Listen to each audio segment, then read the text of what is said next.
Crack competitive exam ચેનલમાં આપનું હાર્દિક સ્વાગત છે. અહીં આપણે ભારતીય અર્થતંત્રના સામાન્ય જ્ઞાન અંગેને થોડીક પ્રશ્નોત્તરી જોઈએ. પહેલો પ્રશ્ન છે, અર્થશાસ્ત્ર શબ્દ કઈ ભાષામાંથી ઉતરી આવેલો છે? આન્સર છે સંસ્કૃત. બીજો પ્રશ્ન છે, અંગ્રેજી શબ્દ ઇકોનોમિક્સ કઈ ભાષાનું છે? આન્સર છે ગ્રીક. ઇકોનોમિક્સ કયા ગ્રીક શબ્દમાંથી બનેલો છે? તો એનો આન્સર છે ઓઇકોનોમિકોસ. આધુનિક અર્થશાસ્ત્રના પિતા કોને કહેવામાં આવે છે? Adam Smith. એડમ સ્મિથે 1776માં અર્થશાસ્ત્રનું સ્વતંત્ર ચિંતન રજૂ કરતું કયું પુસ્તક લખેલું છે? આન્સર છે an inquiry into the nature and causes of the wealth of nation, જેને ટૂંકમાં આપણે વેલ્થ ઓફ નેશન્સ પણ કહી શકીએ છીએ. અને આ પુસ્તક છે એમનું ખૂબ પ્રખ્યાત પુસ્તક છે, જેમાં એણે સ્વતંત્ર ચિંતન કરેલું છે અર્થશાસ્ત્રનું, કે જેમાં સ્વૈર વિહાર પદ્ધતિની વાત છે એ કરેલી છે.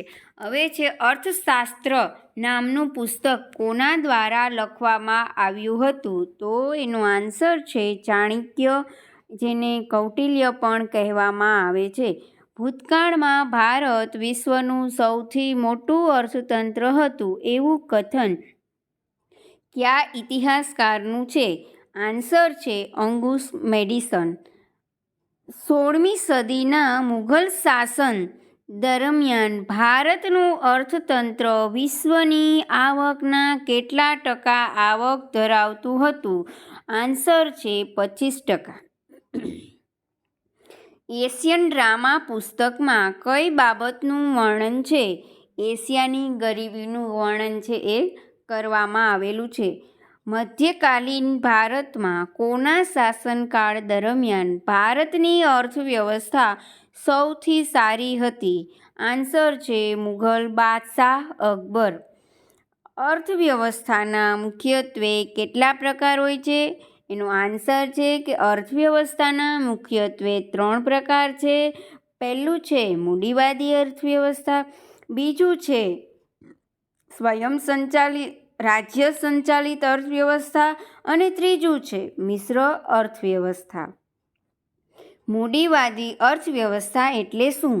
તો કે જે અર્થવ્યવસ્થામાં સરકારી હસ્તક્ષેપ ન હોય તે અર્થવ્યવસ્થાને મૂડીવાદી અર્થવ્યવસ્થા કહેવાય, જેમાં ઉત્પાદન અને ઉત્પાદનના સાધનોનું સંચાલન છે એ બજાર દ્વારા કરવામાં આવે. પછી છે મૂડીવાદી અર્થવ્યવસ્થાનો સૌ પ્રથમ ખ્યાલ એ કોણે આપેલો છે? તો આપણે આગળ જોઈ ગયા કે એડમ સ્મિથે પોતાનું જે પુસ્તક છે વેલ્થ ઓફ નેશન, એમાં 1776માં આ ખ્યાલ આપેલો છે. મૂડીવાદી અર્થવ્યવસ્થા ધરાવતા દેશો કયા કયા છે? તો કે યુરોપના દેશો અને USA. રાજ્ય સંચાલિત અર્થવ્યવસ્થાને કેટલા ભાગમાં વહેંચવામાં આવી છે? તો એમને 2 ભાગની અંદર વહેંચવામાં આવી છે, સમાજવાદી અર્થવ્યવસ્થા અને સામ્યવાદી અર્થવ્યવસ્થા. હવે સમાજવાદી અર્થવ્યવસ્થા એટલે કેવી અર્થવ્યવસ્થા? તો એનો જવાબ છે કે ઉત્પાદનના સાધનો પર સામૂહિક નિયંત્રણ હોય તેને સમાજવાદી અર્થવ્યવસ્થા કહેવાય. દાખલા તરીકે સોવિયેત સંઘ. સમાજવાદી અર્થવ્યવસ્થાનો ખ્યાલ છે એ કોણે આપેલો છે? તો એનો આન્સર છે કાર્લ માર્ક્સે આપેલો છે. એનું પુસ્તક છે દાસ કેપિટલ. હવે જે સામ્યવાદી અર્થવ્યવસ્થા એટલે શું? તો કે ઉત્પાદનના સાધનો પર રાજ્યોનું નિયંત્રણ હોય તેવી અર્થવ્યવસ્થાને સામ્યવાદી અર્થવ્યવસ્થા કહેવાય. દાખલા તરીકે 1985 પહેલાં જે ચીનની અર્થવ્યવસ્થા હતી એ સામ્યવાદી અર્થવ્યવસ્થા હતી. મિશ્ર અર્થવ્યવસ્થા એટલે શું? જે અર્થવ્યવસ્થામાં મૂડીવાદી અર્થવ્યવસ્થા અને રાજ્ય સંચાલિત અર્થવ્યવસ્થા એમ બંને પ્રણાલીઓનું જ્યારે મિશ્રણ થતું હોય તો એ અર્થવ્યવસ્થા છે કેવી છે? મિશ્ર અર્થવ્યવસ્થા. ભારત કયા પ્રકારની અર્થવ્યવસ્થા ધરાવતો દેશ છે? મિશ્ર અર્થવ્યવસ્થા. મિશ્ર અર્થવ્યવસ્થાનો ખ્યાલ વિશ્વમાં સૌ પ્રથમ કઈ ઘટનાને કારણે ઉદ્ભવ થયો?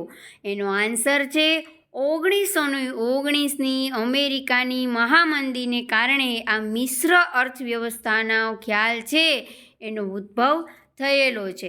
હવે મિશ્ર અર્થવ્યવસ્થાનો ખ્યાલ છે કોણે આપેલો છે?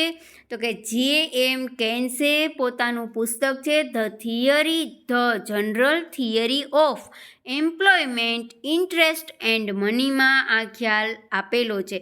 અર્થવ્યવસ્થાની આર્થિક પ્રવૃત્તિઓને કુલ કેટલાક ક્ષેત્રોમાં વિભાજિત કરવામાં આવે છે?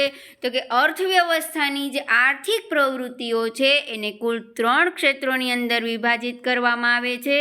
પહેલું છે પ્રાથમિક ક્ષેત્ર, બીજું છે દ્વિતીય ક્ષેત્ર અને ત્રીજું છે તૃતીય ક્ષેત્ર.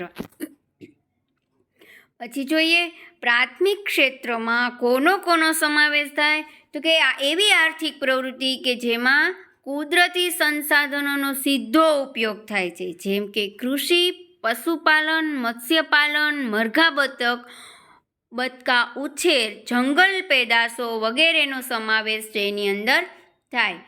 દ્વિતીય ક્ષેત્ર છે એમાં કોનો સમાવેશ થાય? તો કે પ્રાથમિક ક્ષેત્રોના ઉત્પાદનોનો કાચા માલ તરીકે જ્યારે ઉપયોગ કરી અને ઉત્પાદન કરતા ઉદ્યોગ છે એ ઉદ્યોગનો સમાવેશ છે એ દ્વિતીય ક્ષેત્રમાં થાય, જેમ કે બાંધકામ ઉદ્યોગ, ખાણ ખનીજ, વીજળી, ગેસ વગેરેનો સમાવેશ છે એ દ્વિતીય ક્ષેત્રોમાં થાય. હવે તૃતીય ક્ષેત્રમાં કોનો સમાવેશ થાય છે? તો એની અંદર બેન્કિંગ સેવા, વીમા, શિક્ષણ, સ્વાસ્થ્ય, રમત ગમત, મનોરંજન, પર્યટન, પરિવહન વગેરે સેવાઓનો સમાવેશ છે એ તૃતીય ક્ષેત્રમાં થાય. ભારતીય અર્થવ્યવસ્થામાં સિક્કાનું ચલણ છે એ કઈ સંસ્કૃતિ દરમિયાન શરૂ થયું હોય એમ મનાય છે? તો એનો આન્સર છે હડપ્પા અને સિંધુ સંસ્કૃતિ. પછીનો પ્રશ્ન છે કે મિશ્રિત અર્થવ્યવસ્થા એટલે શું? તો કે જ્યાં સરકારી અને ખાનગી ક્ષેત્રોનું સહ અસ્તિત્વ હોય એને મિશ્રિત અર્થવ્યવસ્થા કહેવાય. ભારતીય અર્થવ્યવસ્થાના પિતા કોને કહેવામાં આવે છે? તો Dadabhai Naoroji. Poverty and un-British rule પુસ્તકના લેખક કોણ છે? એનો આન્સર છે દાદાભાઈ નવરોજી. પછી છે બ્રિટિશ કાળમાં આર્થિક શોષણનો સિદ્ધાંત કોણે સમજાવેલો છે? દાદાભાઈ નવરોજી. પછીનો પ્રશ્ન છે ઇન્ડિયા ડિવાઇડેડ નામનું પુસ્તક કોના દ્વારા લખવામાં આવ્યું છે? જેનો આન્સર છે ડૉક્ટર રાજેન્દ્ર પ્રસાદ. પછીનો પ્રશ્ન છે કે ઇકોનોમિક્સ હિસ્ટ્રી ઓફ ઇન્ડિયા નામનું પુસ્તક કોના દ્વારા લખવામાં આવ્યું છે? જેનો આન્સર છે રમેશચંદ્ર દત્ત. પછીનું છે નોમિનલ જીડીપીની દ્રષ્ટિએ ભારત વિશ્વની કેટલામી સૌથી મોટી અર્થવ્યવસ્થા છે? 6ઠ્ઠી. ટ્રિપલ પી એટલે purchasing power parity. Purchasing power parity એટલે એને ગુજરાતીમાં કહેવાય ખરીદ ક્ષમતાની દ્રષ્ટિએ ભારત છે એ વિશ્વની કેટલામી સૌથી મોટી અર્થવ્યવસ્થા છે? 3જી.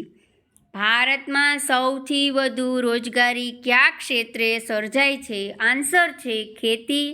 ભારત શેની દ્રષ્ટિએ ખેતી પ્રધાન દેશ છે? તો કે રોજગારીની દ્રષ્ટિએ. ભારતમાં સૌથી ઓછી રોજગારી કયું ક્ષેત્ર પૂરી પાડે? આન્સર છે ઉદ્યોગો. પછીનો પ્રશ્ન છે ભારતમાં બેકારીનો દર માપવાનું કામ કોણ કરે છે? NSSO. પછીનો આન્સર છે પ્રશ્ન છે કે NSSOનું પૂરું નામ જણાવો. નેશનલ સેમ્પલ સર્વે ઓર્ગેનાઇઝેશન. NSSOની સ્થાપના ક્યારે થઈ હતી? તેનું વડું મથક ક્યાં આવેલું છે? NSSOની સ્થાપના છે 1950માં થયેલી છે. એનું વડું મથક છે ન્યૂ દિલ્હી ખાતે છે. યોજના આયોગ કોના સર્વેક્ષણના આધાર પર ગરીબી રેખામાંથી નીચેના લોકોનું આંકલન કરે છે? તો કે આન્સર છે NSSO. રાષ્ટ્રીય આયોજન સમિતિની રચના કયા વર્ષમાં કરવામાં આવી હતી? 1938માં કરવામાં આવી હતી. હિન્દુ વૃદ્ધિ દર કોની સાથે સંબંધિત છે? હિન્દુ વૃદ્ધિ દર છે રાષ્ટ્રીય આવક સાથે સંબંધિત છે. ભારત હિન્દુ વૃદ્ધિ દરમાંથી કયા સમયગાળા દરમિયાન બહાર આવ્યો? એનો આન્સર છે 1980નો દાયકો. પછીનો પ્રશ્ન છે આર્થિક નિયોજન કઈ યાદીનો વિષય છે? સંયુક્ત યાદીનો વિષય છે. પછીનો પ્રશ્ન છે ભારતની આર્થિક રાજધાની કઈ છે? મુંબઈ. રાષ્ટ્રીય ગ્રામીણ વિકાસ સંસ્થા national institute of rural development ક્યાં આવેલી છે? હૈદરાબાદ ખાતે આવેલી છે. પછીનો પ્રશ્ન છે કયા રાજ્યમાં પ્રતિ આવક સૌથી વધુ છે? એનો આન્સર છે ગોવા. ભારતમાં પ્રતિ વ્યક્તિ આવક સૌથી ઓછી કયા રાજ્યમાં છે? આન્સર છે બિહાર. કયા રાજ્યને અત્યાધિક કુપોષણના કારણે ભારતનો ઇથોપિયા કહેવામાં આવે છે? એનો આન્સર છે મધ્યપ્રદેશ. પછીનો પ્રશ્ન છે કે ભારતમાં રાજ્ય સ્તરીય માનવ વિકાસ રિપોર્ટ બહાર પાડનાર પ્રથમ રાજ્ય કયું?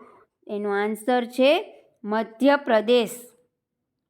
ભારતીય અર્થતંત્રના કયા ક્ષેત્રમાં રોજગારીનું પ્રમાણ સૌથી વધુ હોય છે? તો કે પ્રાથમિક ક્ષેત્રમાં. પછીનો પ્રશ્ન છે ગુજરાતના અર્થતંત્રમાં કયા ક્ષેત્રનો રાષ્ટ્રીય આવકમાં સૌથી વધારે ફાળો રહ્યો છે? તો એનો આન્સર છે દ્વિતીય ક્ષેત્ર. મિત્રો, તમને આ ચેનલ ગમી હોય તો લાઈક કરજો, શેર કરજો અને સબસ્ક્રાઈબ કરજો.